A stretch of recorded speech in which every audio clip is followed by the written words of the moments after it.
Jonathan, Jonathan MJ, comment ça va? Ça va super bien et toi? Ça va très bien. Est-ce que tu passes une bonne soirée? Très bonne soirée. Chouette d'être invité ici et en tout cas plaisir de te voir. C'est un plaisir de te voir. Merci. Bienvenue à Paris, bienvenue en France. Je vous rappelle, si vous ne connaissez pas encore Jonathan MJ, c'est pas normal, hein. Il y a plus de 2 millions de personnes qui le connaissent. Alors vous êtes en retard. Néanmoins, il n'est pas français, il est belge et il a fait l'honneur de venir sur cette soirée au BAM.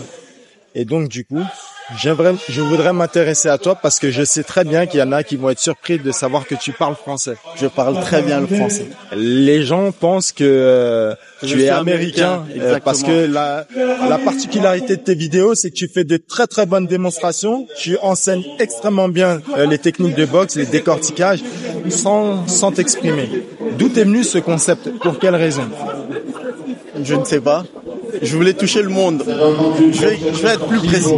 Je voulais toucher un peu tout le monde. Au lieu de viser d'avoir une niche en France ou en Belgique, je voulais sensibiliser tout le monde pour faire les bons mouvements, avoir les bons gestes, et avoir une bonne défense, des bons mouvements de tête.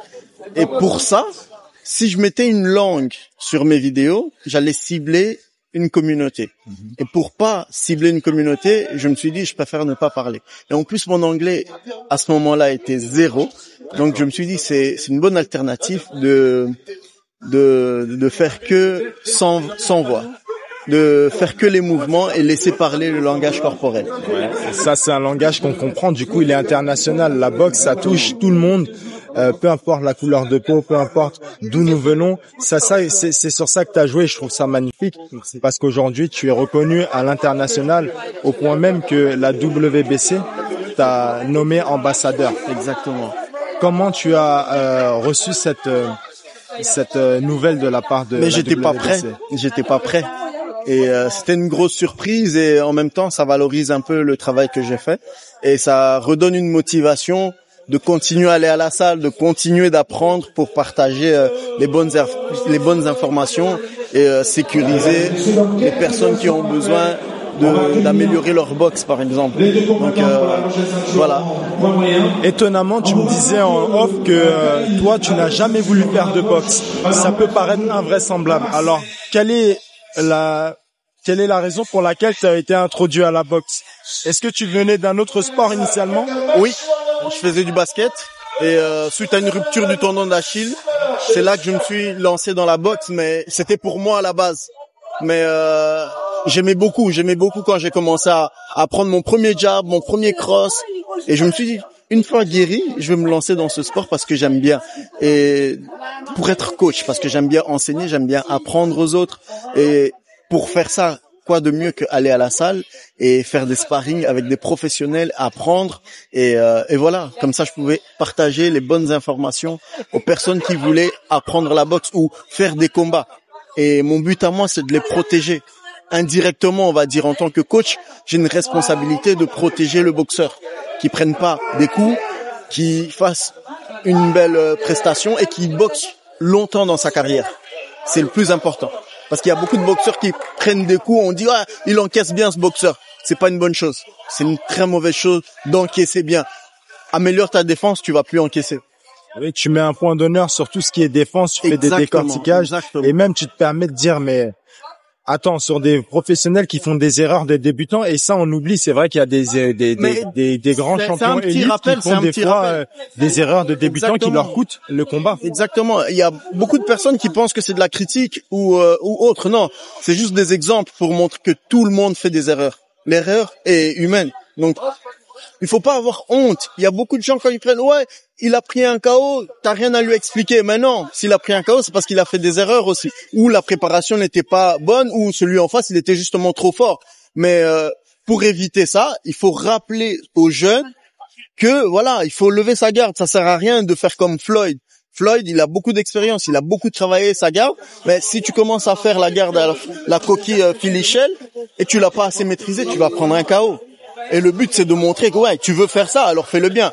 Montre bien ton épaule, protège bien ici, le foie, protège tout ce qu'il faut protéger, tu vois. Et c'est ça l'importance de montrer que les professionnels peut aussi prendre des KO. Ils peuvent prendre des KO parce que ils ont baissé la garde. Au moment où ils envoyaient le jab, ils ont baissé le bras droit. C'est tout le monde qui le fait. On le fait tous. Et surtout dans la fatigue, c'est pire. Je dis ça parce que lors de mes sparring, je fais les mêmes erreurs. On perd en lucidité une fois que la condition physique nous lâche. Exactement. Là, on est vraiment perturbé. Donc, Exactement. Des fois, c'est des KO de fatigue parce qu'on peut plus répondre. Les réflexes ne sont plus là. C'est ça. Donc, ça, c'est vrai que c'est un sport difficile. Et justement, on est à combien d'années d'entraînement, enfin de coaching pour toi? Moi, ça fait exactement presque 4 ans que je suis dans la boxe.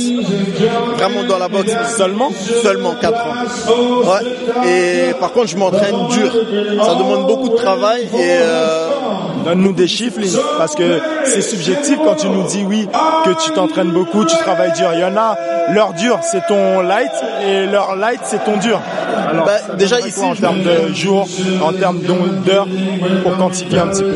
Mais par exemple, j'essaie de me forcer parce que c'est difficile en hiver, de me lever à 5 heures du matin pour m'entraîner. Ok? Et ensuite, il faut pas oublier, quand j'ai commencé tout ça, j'avais un travail à côté. Donc, je faisais ça à 5 heures, j'allais au boulot, je revenais, je recommençais l'entraînement et voire même encore au soir, avant de dormir, je m'entraînais encore. Et créer des contenus, créer des vidéos, c'est pas si facile qu'on le pense. Ça demande beaucoup de répétitions de mouvements, c'est ça qui favorise l'amélioration des mouvements. Donc quand je dis, je sais pas donner d'heure parce que j'avais vraiment pas d'heure. Vraiment pas d'heure, et je pourrais dire c'est 7 jours sur 7. C'est un travail de tous les jours. Je rebondis sur ce que tu viens de dire quand tu as dit que tu crées du contenu pour voir les gestes. Donc, le conseil qu'on pourrait donner à toutes les personnes, comme je donne aussi à mes élèves, c'est de s'enregistrer, et moi je mets un point d'honneur à le faire, pour pouvoir voir. Parce qu'on a tendance à croire qu'on envoie, par exemple, on va envoyer un jab, on a l'impression qu'on l'envoie loin, et au final, on voit qu'on n'est pas tendu. C'est vraiment très court. En fait, le fait de filmer, certes, c'est une perte de temps. On va pas se mentir, parce que tu as tendance à aller voir si tu l'as bien fait. Du coup, c'est pas des entraînements pour moi. Donc, si tu veux bien t'entraîner, tu coupes la caméra. Par contre, si tu veux améliorer tes mouvements et voir si tu fais bien le mouvement, mets la caméra, entraîne-toi, filme, et après, analyse tes mouvements. Il y a que comme ça que tu vas t'améliorer. Il n'y a pas d'autre solution. Donc, essentiellement, tout ça, tu l'as fait en autonomie. Tu n'as pas de coach qui est venu pour Non. Mais c'est formidable parce que toi, avec muni d'une caméra et de ta détermination et ta passion pour aider les autres avec un vrai pourquoi au final, tu avais une vraie raison, ça a donné ce que tu fais aujourd'hui. Exactement. Et tu es validé par bon nombre de champions élites. Tu as notamment, donne-nous les noms que tu as pu rencontrer grâce à tout. La grande légende que tout le monde connaît, Mike Tyson, Evander Holyfield, Lennox Lewis il y a une semaine, c'est incroyable. Roberto Duran et plein d'autres champions actuels. Donc c'est formidable, franchement. Le message qu'on pourrait dire à tous ceux qui nous regardent, donc, c'est tout est possible. Tout est possible. D'y mettre Du cœur et beaucoup de travail. Beaucoup de travail. Et lorsque tu as vu qu'il y avait de l'engouement sur les réseaux sociaux, tu as décidé d'en faire ton quotidien, d'en faire ton métier quasiment, de pouvoir en vivre en fait ton activité principale. Quasiment, ouais. Parce que actuellement je suis coach et j'essaie de le faire au maximum. Donc c'est formidable. Il y a aussi des collaborations qui se font avec de grands champions qui viennent un peu te montrer des choses. Tu répètes en même temps qu'eux. Et il y a une vraie symbiose. C'est un nouveau format que tu as mis en place et je trouve ça formidable. Comment est venue cette idée du coup?